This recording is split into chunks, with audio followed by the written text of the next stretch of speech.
All right, welcome back, I suppose. I'm going to be talking about the draft only from the Hawks perspective for this specific video because I just wanted to upload something. I realized with the Giannis video that I did, it was kind of like low quality. And I know this isn't high quality because it's low-key a funky diabetic vibe where it's just the JPEG on your screen, but I have multiple JPEGs. Don't worry.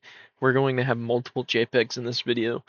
I just want to recap the Hawks draft, the guys that we didn't trade for, and the center position, because I think that's the fan base's big concern.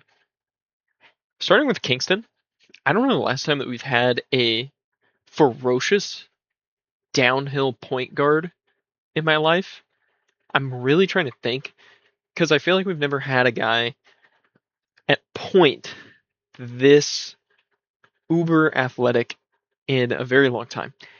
He's about 6'2", 6'3". I wish I could show his highlights in the background, but if you go watch his highlights, he's jumping out of the gym for a 6'2" guy. He's gonna provide a lot. Anzi said today in his press conference, I saw it on Twitter, the isolation scoring as well as the pick and roll playmaking was something that they've really keyed in, but they want to be able to develop a team where in crunch time, it's an emergency. Everybody on the floor can get their own shot. And it made me think of the Knicks because the Knicks are set up the same way. Brunson can score an ISO, Michael, Cat, OG, Hart. If you need Hart to get you a bucket, like he can do it. Obviously, like Josh Hart said, if I'm your first option, we're going to the lottery or whatever he said. Shout out Josh Hart, one of my favorite players. But yeah, I really like this pick for us. I saw all the Ademara buzz on Twitter, and I do really like Mara. And I kind of understood the reasoning for us to take him. We don't really have a 7-foot big. We didn't have one last year. Showed up a lot in the Knicks series where I was like, man, there's two things we need.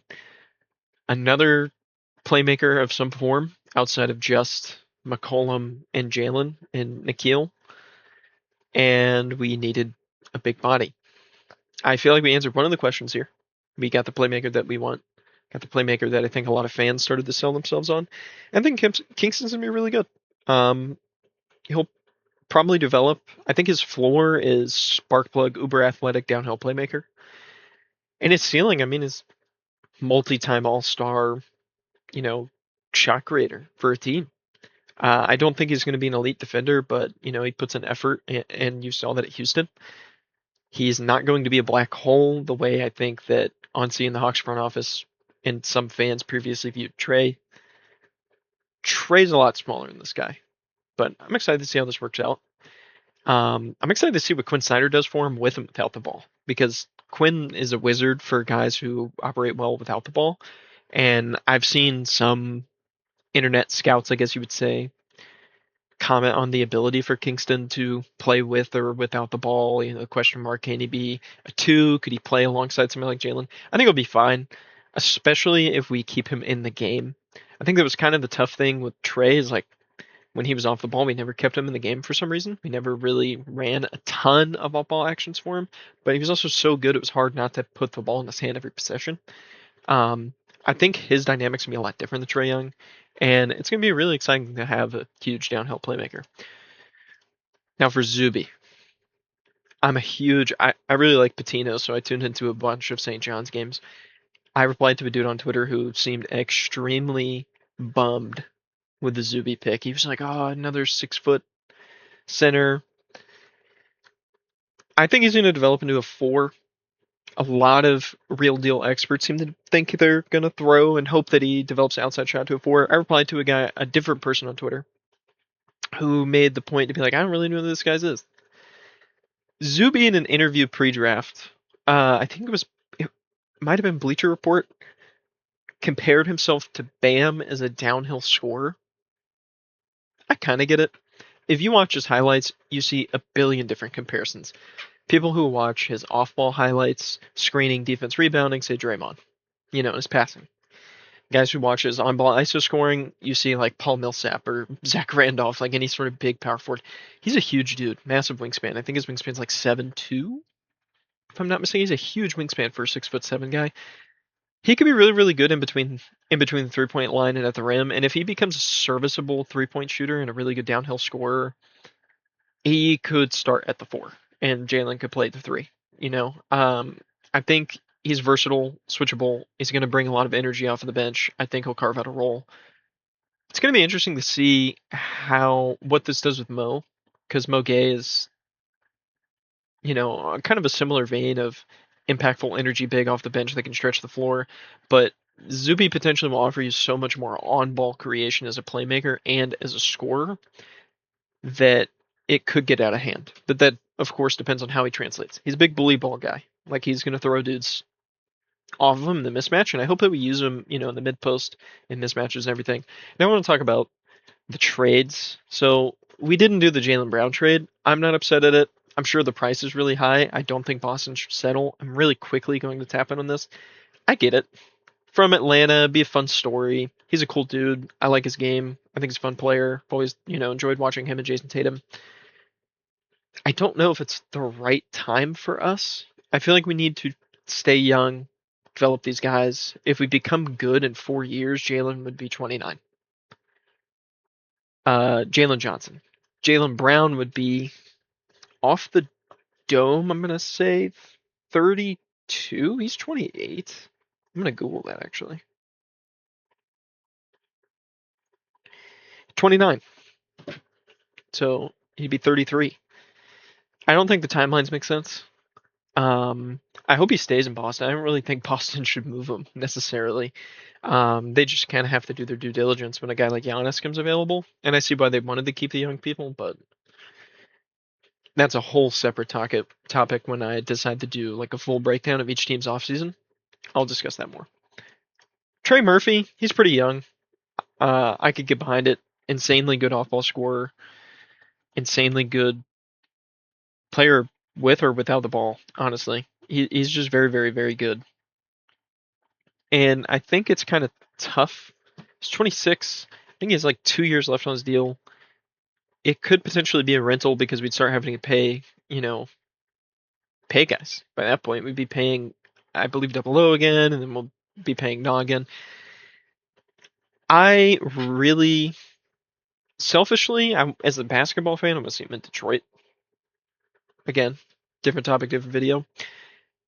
I think we should still be doing our due diligence because the Pelicans haven't been great as a front office. They've been like holding on the assets for too long and then selling them super low. And now the new front office was super aggressive in the beginning. That's how we ended up with Kingston. And for the right price, I'd take Trey, but I'm kind of worried that you're going to end up seeing Trey go for like 3 or 4 first round picks.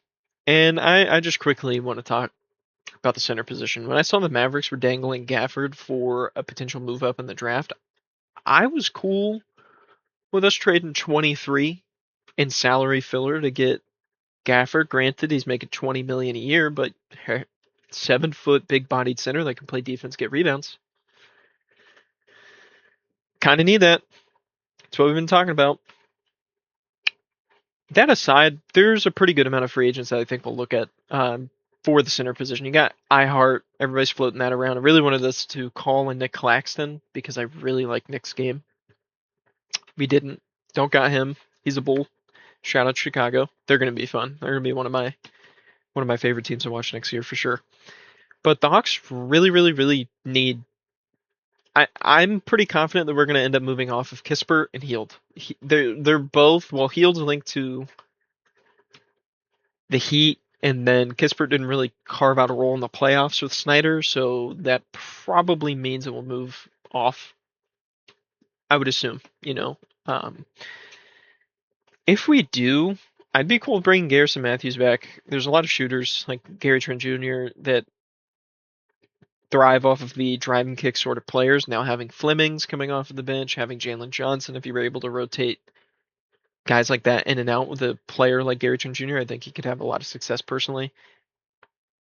But the center position is going to be a big one. I mean, looked yesterday at some of the top center names, and I'm intrigued by a few of them. I think my biggest one is iHeart because he would be so good as a role threat, as a short role threat, with the push shot that he has.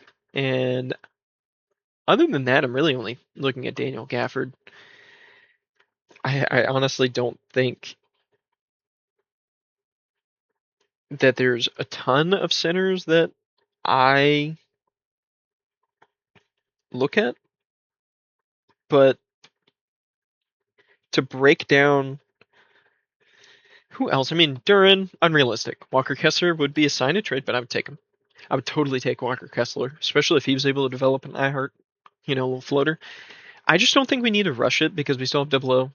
We could sign a serviceable backup five. Maybe Mark Williams only wants like a biannual exception value or things like that. But we have to do our due diligence. You have Mitchell Robinson, Yusuf Nurkic, Vooch, iHeart, Mark Williams, Walker Kessler, Jalen Duren as like the big name guys.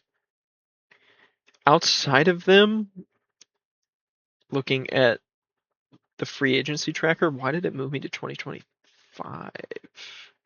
It's a little weird.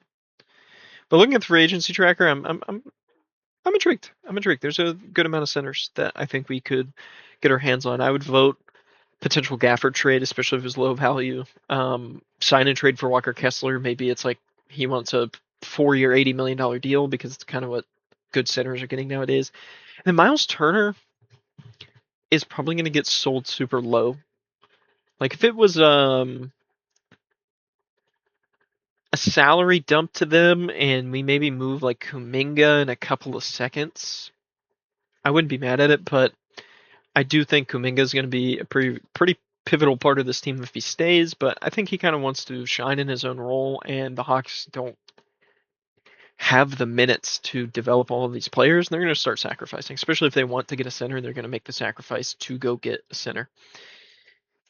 Overall, I appreciate anybody who watches this. Go ahead, like, subscribe. That's my Twitter on screen. And if you have friends or family that like basketball or the Hawks and want to see a dude ramble about a basketball team that he's relatively passionate about, go ahead and share it. I appreciate everyone, who finds this somehow and decides to watch. Thank you, and have a good one.